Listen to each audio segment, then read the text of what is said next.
आज हम करने वाले हैं क्वेश्चन नंबर 34। HC वर्मा का है, चैप्टर 32 का ये क्वेश्चन है। Figure means this figure shows a part of electric circuit. एक इलेक्ट्रिक सर्किट का यहाँ पर एक छोटा सा पार्ट बताया गया है। The potential at point A, B and C are 30 volt, 12 volt and 2 volt respectively. ये जो 3 पॉइंट्स हैं A, B और C, इनके वोल्टेज दिए हैं। यहाँ पर 30 वोल्ट है, यहाँ पर 12 वोल्ट है और यहाँ पर 2 वोल्ट है। ठीक है। Find the current through the 3 resistors. यहाँ पे जो ये 3 रेजिस्टेंस दिख रहे हैं आपको, 10 ओम, 20 ओम और 30 ओम के, इनमें से ईच में कितना करंट फ्लो होगा ये बताना है आपको। तो इसे देख लेते हैं।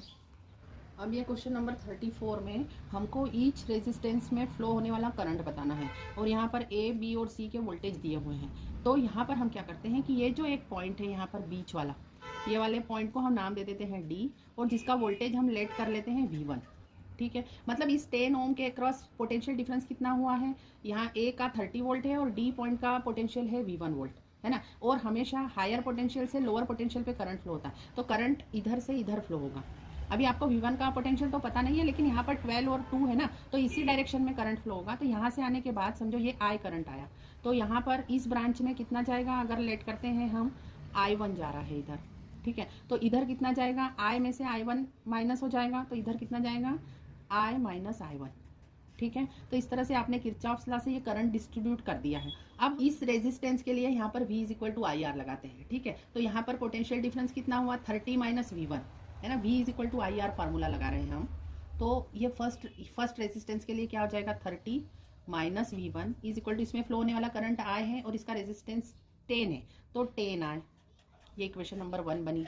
ठीक है। अब आपकी सेकंड इक्वेशन क्या हो जाएगी, अब आपकी V1 की वैल्यू 12 वोल्ट से ज़्यादा होगी, क्योंकि करंट की डायरेक्शन V1 टू 12 वोल्ट है। तो यहाँ पर क्या हो जाएगा, V1 minus 12 is equal to 20I1। दूसरी इक्वेशन क्या हो जाएगी आपकी, V1 minus 12 is equal to 20I1।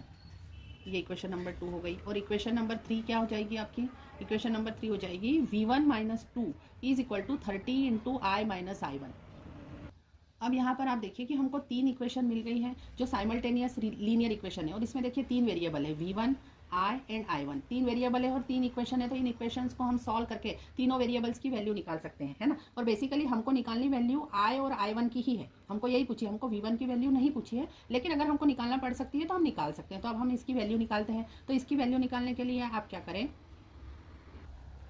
ये इक्वेशन नंबर 3 में अभी हम इस 30 का मल्टीप्लाई कर देते हैं, तो ये आ जाएगा V1 minus 2 is equal to 30I minus 30I1, है ना। अब इस 30I की वैल्यू हम इक्वेशन नंबर 1 से पुट करेंगे। इक्वेशन नंबर 1 में 10I की वैल्यू है 30 माइनस V1, तो 30I की वैल्यू हो जाएगी 90 माइनस 3V1, जो हम यहाँ पर पुट कर देते हैं। तो इसको हम आगे सॉल्व करेंगे, तो ये 3V1 इधर आ जाएगा, तो उधर हो जाएगा 4V1, इस साइड में आकर 4V1 हो जाएगा, और ये 90 इधर आकर माइनस 90 हो जाएगा, तो minus 92 is equal to minus 30I1।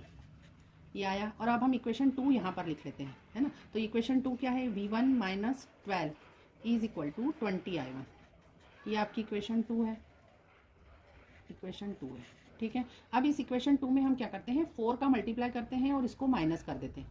इस इक्वेशन में हम ये वाली पूरी कंप्लीट इक्वेशन में हम मल्टीप्लाई करते हैं 4 का और सब्ट्रैक्ट कर देते हैं। तो यहाँ पर क्या हो जाएगा, माइनस प्लस और माइनस। तो यहाँ पर 4 का मल्टीप्लाई करेंगे, तो यहाँ पर इसको सॉल्व करना आप, 12 4 का कितना होता है 48, और ये 92 में से 48 माइनस करना और उसको यहाँ पर लिख लेना इज इक्वल टू, यहाँ पर ये 80 हो जाएगा, ये 20 इंटू 4 80 हो जाएगा, और ये माइनस 30I1, तो ये हो जाएगा टोटल मिलकर हो जाएगा 110I1 with minus sign,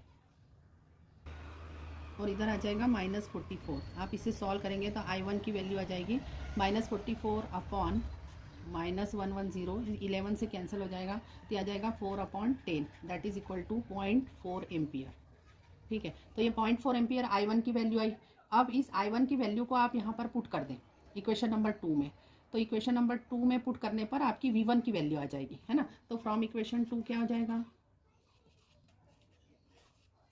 equation यहाँ पर V1 minus 12 is equal to 20 into 0.4, 20 into 0.4 that is equal to 8। तो आपकी V1 की वैल्यू आई 12 प्लस 8 मीन्स 20 वोल्ट, 20 वोल्ट आई। अब V1 की जगह आप 20 लिख देंगे और इक्वेशन 1 से आप यहाँ पर I1 की वैल्यू I की वैल्यू निकालेंगे इक्वेशन 1 से। अब यहाँ पर V1 की वैल्यू 20 रख दी, तो यहाँ पर 10 इज इक्वल टू 10I आ जाएगा, तो आपके I की वैल्यू आ गई 1 एम्पियर।